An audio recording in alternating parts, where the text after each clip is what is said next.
हम सबके अब बहुत बहुत आदरणीय और पहले बहुत बहुत प्यारे हमारे नवनियुक्त नवनिर्वाचित कुछ भी कह लीजिए सम्मानित अध्यक्ष करण मेहरा जी, हमारे बहुत ही प्यारे मगर साथ साथ एक जुझारू कांग्रेस कार्यकर्ता जिनको बहुत कम समय मिल पाया, मगर जिन्होंने कांग्रेस अध्यक्ष पद की गरिमा को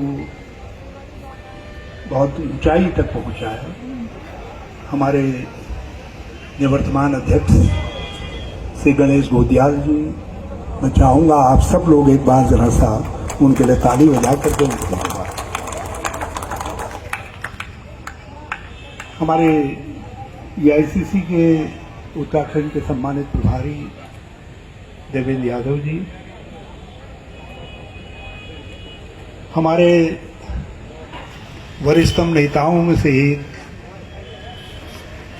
और जिनको हम कांग्रेस से कभी भी अलग नहीं देख सकते, और आज उनके ऊपर जिम्मेदारी है कि 19 को 190 में परिणत करें।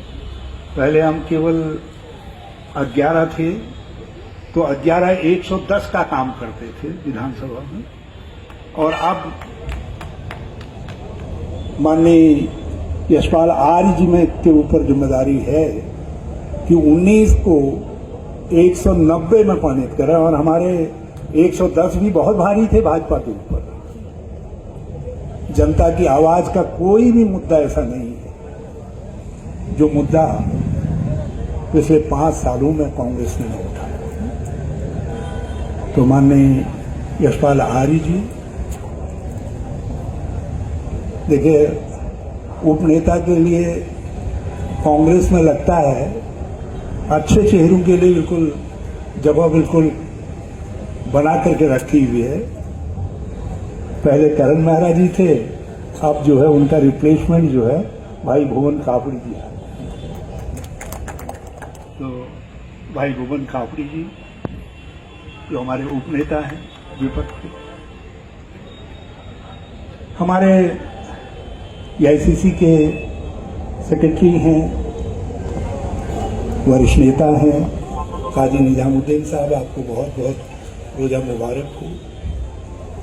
हमारे वरिष्ठ नेतागण जिनमें हीरा सिंह जी, सूरवीर सिंह सजवान जी, जोत सिंह घनशोला जी, दिनेश अग्रवाल जी, मंत्री प्रसाद नैथानी जी, और दूसरी तरफ हमारे युवा पीढ़ी के नेतागण भी हैं जिनमें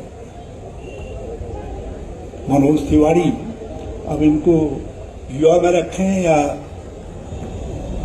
कहाँ पर रखें, लेकिन मनोज जो है जब पहली बार ये विधानसभा का चुनाव लड़े थे तो उस समय 27 साल के थे, और अब 5वीं बार चुनाव लड़ करके इस समय 3री बार ये विधायक बने हैं। आदेश चौहान जी हमारे जसपुर के विधायक,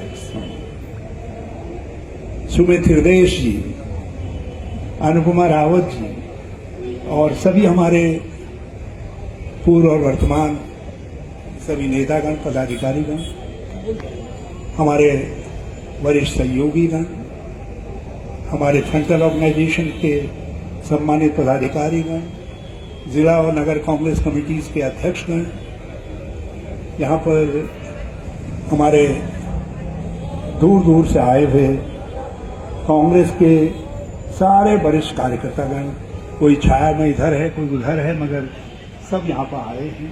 हमारे प्रकोष्ठ के अध्यक्षगण हैं किसान कांग्रेस के, सब दिखाई दे रहे हैं।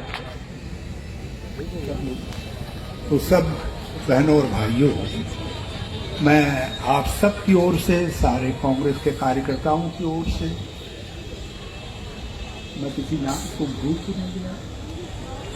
माननीय प्रीतम सिंह जी यहाँ पर नहीं आ पाए क्योंकि शायद एक हादसा हो गया उनकी कॉन्स्टिट्यूंसी में, बड़ा हादसा, शायद नहीं बल्कि हादसा हुआ है, उनको वहां जाना पड़ा। तो हम सब लोग, सारा कांग्रेस परिवार आज अपने नवनियुक्त अध्यक्ष और सीएलपी के नेता श्री करण मेहरा और यशपाल आर्य जी, श्री भुवन कापड़ी जी का स्वागत करने के लिए आप इकट्ठा हुए हैं।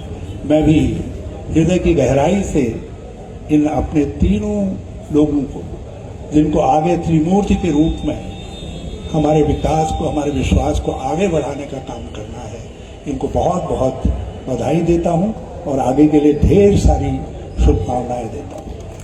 और पार्टी नेतृत्व को, लीडरशिप को, बल्कि देवेंद्र यादव जी के माध्यम से सोनिया जी को, राहुल जी, प्रियंका जी को बहुत धन्यवाद देना चाहता हूं कि उन्होंने एक तरफ अनुभव है श्री यशपाल आर्य जी के रूप में, तो दूसरी तरफ युवा हैं भुवन कापड़ी के रूप में, तो संत स्थल के रूप में करण मेहरा हैं। एक अच्छी लीडरशिप जो आगे आने वाले 5 सालों में हम सबको फिर उस स्थान तक पहुंचाएगी जहां पहुंचना कांग्रेस का हक है, जहां उसको पहुंचना चाहिए।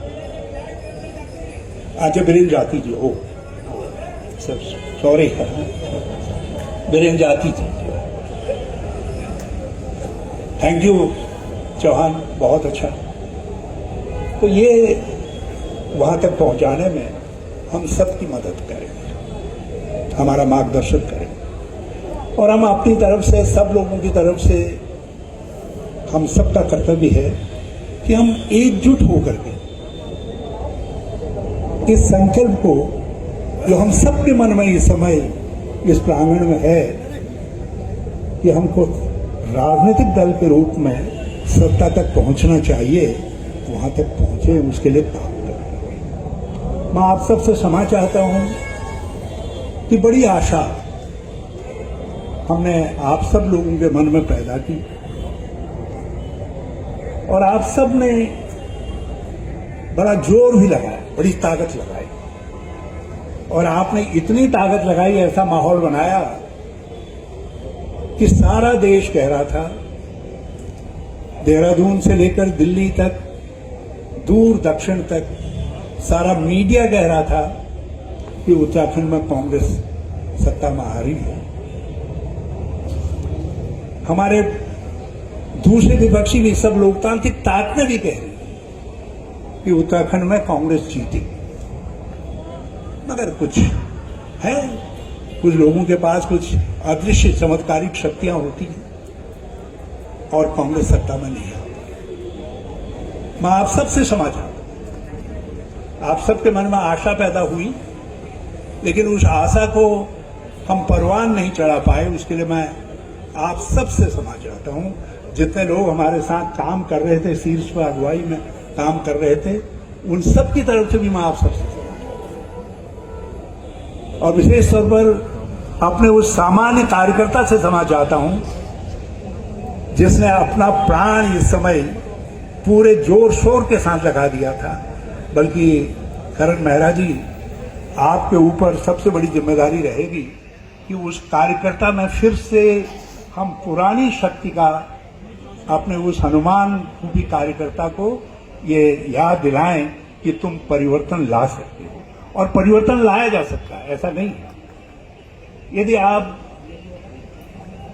मतों का विश्लेषण, अभी विजय सारस्वत जी ने बताया, क्योंकि विश्लेषण करने में वो बहुत सिद्धस्त हैं, मैं उसमें कोई जोड़ नहीं सकता, लेकिन इतना जरूर कहना चाहता हूं कि ऐसी परिस्थिति में जब कहा जा रहा है बड़ा भारी ध्रुवीकरण करवा दिया गया, कुछ झूठ के सहारे, झूठ के गर्व से सरकार पैदा करने की कोशिश की गई, तो ऐसे समय में भी कांग्रेस उत्तराखंड के अंदर 2017 के मुकाबले में 5% के लगभग वोट ज्यादा लाए गए। हम 11 से 19 पर पहुंचे, हम पीछे की तरफ नहीं गए, हम आगे की तरफ गए। और मैं समझता हूं यदि हम एक बार फिर अपनी शक्ति को सजो देंगे, अपना संकल्प उठा लेंगे, तो फिर कोई ताकत नहीं है कि 2027 में हमको कांग्रेस को सत्ता में आने से कोई रोक सके। और मैं अपनी पीढ़ी के लोगों की तरफ से, सबकी तरफ से, पता नहीं हीरा सिंह जी, सूरवीर सिंह जी आदि मुझसे सहमत हो न हो,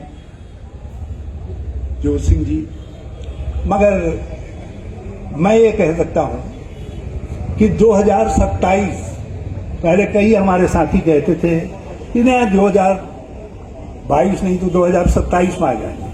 हमारे पास तो 2027 के बाद कोई वर्ष ही नहीं है। 2027 आखिरी डेडलाइन है।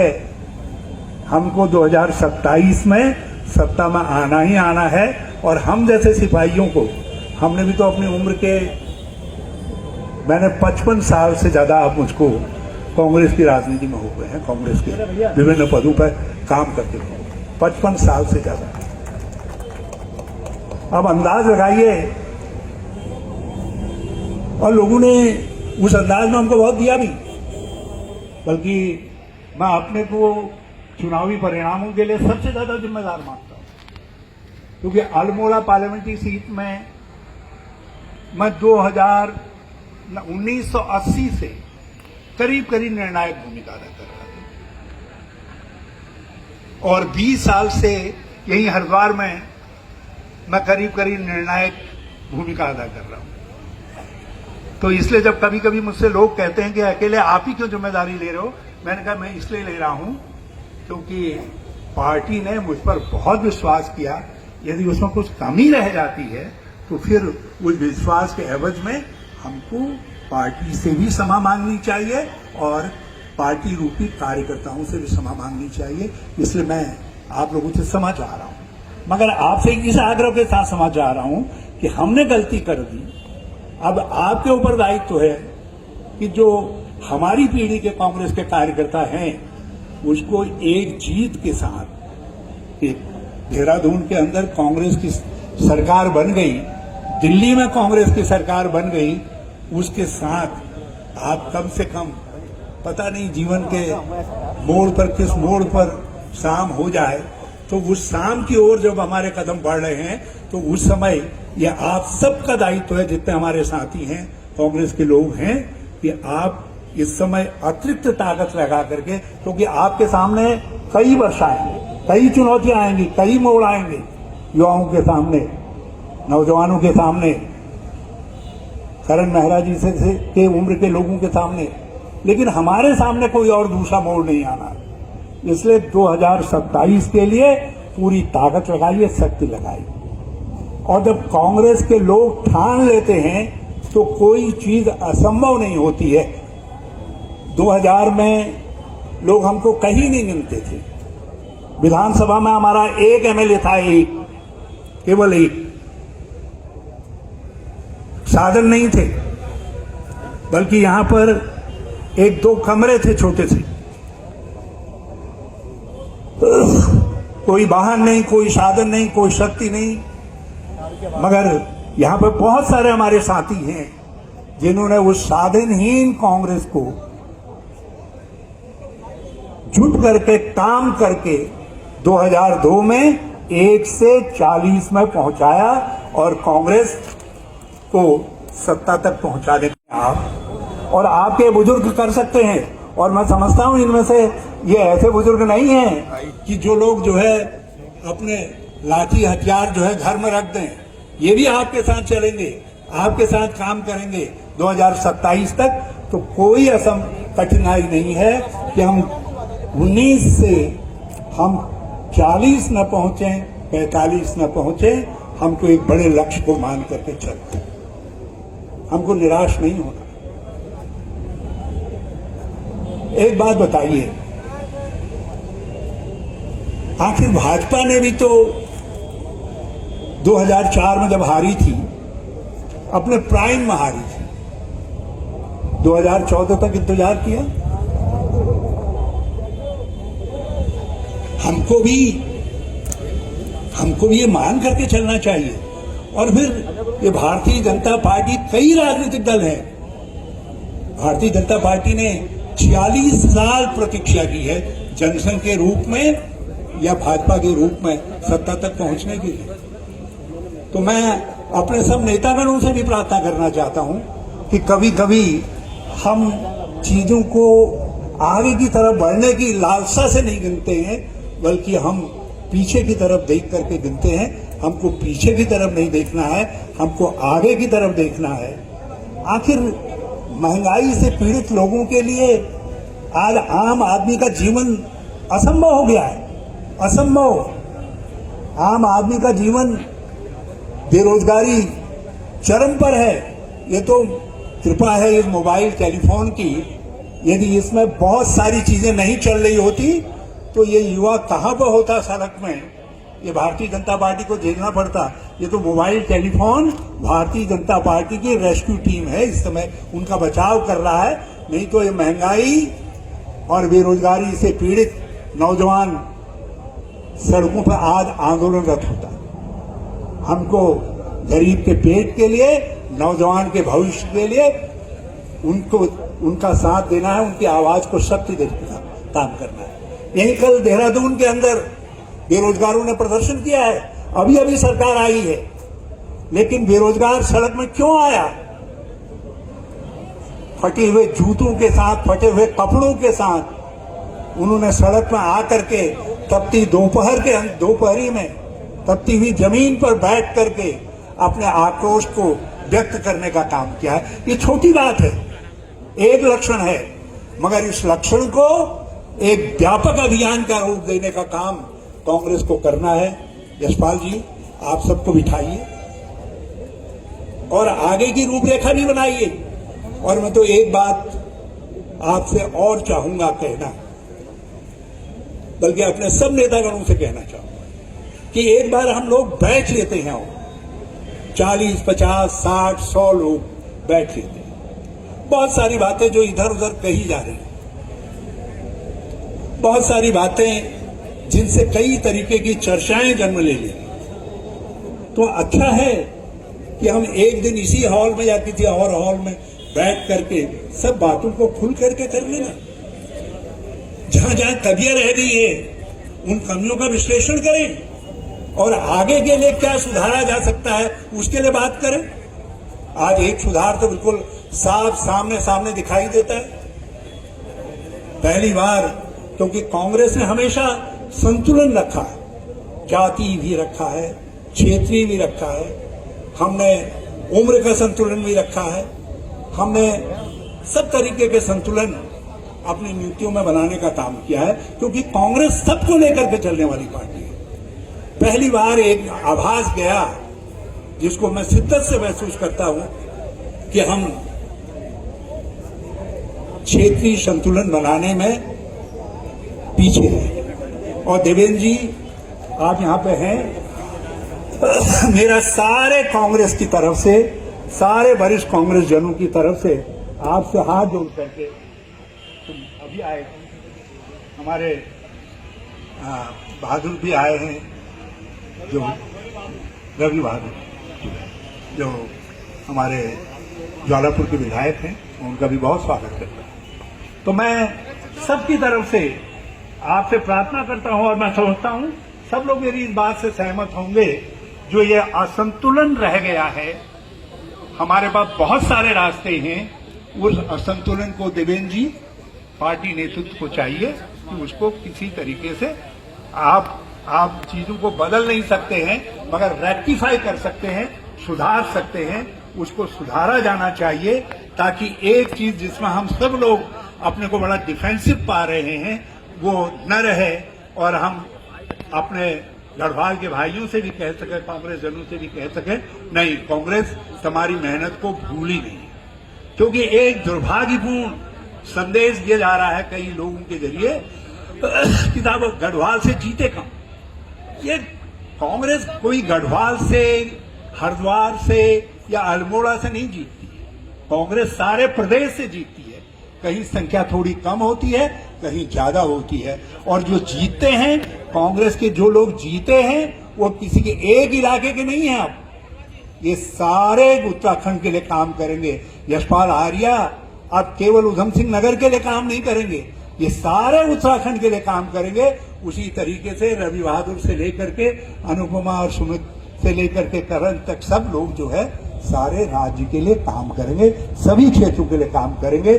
कोई क्षेत्र ऐसा नहीं रहेगा जिस क्षेत्र को ये महसूस हो कि कांग्रेस के स्ट्रक्चर में, ढांचे में हमारा प्रतिनिधित्व तो कम था और हमारी आवाज नहीं सुनाई दे रही है, बल्कि हम ऐसे क्षेत्रों की आवाज को, ऐसी लड़ाई को, दूर दराज के क्षेत्रों की लड़ाई को, जिनमें उत्तरकाशी और हमारे बागेश्वर जैसे जनपद हैं, उनकी लड़ाई को और ज्यादा शिद्दत के साथ उठाएंगे और आगे बढ़ाने का काम करेंगे, उसको लेकर के चलेंगे। मैं आप सब साथियों को फिर से बहुत बहुत धन्यवाद देना चाहता हूं और थोड़ा सा हम सब लोग अपने आगे के भविष्य, आखिर पार्टी का अध्यक्ष क्या है? वो एक चेहरा ही नहीं है, वो एक ऐसा दर्पण है जिसमें हमारे आगे के सबका भविष्य दिखाई देता है, सबका भविष्य दिखाई देता है। मैं और तो नहीं कह सकता, मगर एक बात मैं जानता हूं कि करण सबको साथ लेकर के चलेंगे, ऐसा मुझे विश्वास है। ये उसमें कभी नहीं रखा। आखिर इनको मुझसे ज्यादा कौन समझेगा? इसलिए नहीं कि कोई रिश्ते से, मैं इसलिए भी कह रहा हूं कि 2007 में मैंने बड़ी हिम्मत करके इनको कांग्रेस की टिकट लड़ करके दिलवाया था और आज मुझे बेहद खुशी भी हो रही है। और उस दिन मुझको सबसे ज्यादा खुशी होगी जब मैं देखूंगा इस बात को कि करण मेहरा सबको लेकर के, जोड़ करके, मगर एक चीज सब लोग ध्यान रखिएगा कि सब पदाधिकारी नहीं हो सकते। हम में से कुछ लोगों को कार्यकर्ता भी होना पड़ेगा। तो भाई एक जो है मुझको जरूर अपना कार्यकर्ता के तौर पर शामिल रखना। मैंने इसीलिए अपनी जो है डिजिटल मेंबरशिप भी बना ली। मैंने कहा और कुछ नहीं, बाकी आप देखिएगा जहां आपको लगे। बाकी मैं चाहता हूं नई पीढ़ी आए, जब नई पौध आती है तो उसको पनपने का अवसर मिलना चाहिए, उनको काम करने की स्वतंत्रता मिलनी चाहिए। कभी कभी जो है, जो हम पुराने खूंट होते हैं तो हम खूंटों पे लोग उलझ करके रह जाते हैं। तो मैं अपने को जो है पुराना खूंट समझता हूं। हम लोग थोड़ी देर के लिए पृष्ठभूमि में अपने को समझते हैं। हम चाहते हैं आगे हमारी ये नौजवान पीढ़ी के लोग आए। अभी मैं ज्योति को देख रहा था, दूसरों को देख रहा था। देखिए, ये एक पीढ़ीगत परिवर्तन है, एक समय का परिवर्तन है। तो हमारे जो युवा लोग हैं वो आगे आए और आकर के एकजुट होकर के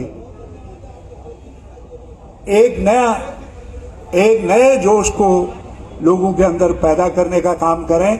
मैं इन्हीं शब्दों के साथ अपनी ओर से और धीरेन्द्र प्रताप जी और सबकी ओर से नवनियुक्त अपने सभी पदाधिकारियों को बहुत बहुत धन्यवाद देता हूं और लीडरशिप को भी उनके चयन के लिए बहुत बहुत धन्यवाद देता हूं। आप सबका बहुत बहुत धन्यवाद और उत्साह के साथ घर लौटिए। ये आपके एक बहुत पुराने मगर फेल सिपाही की प्रार्थना आपसे, मेरी इस प्रार्थना को ध्यान में रखिएगा। जय हिंद।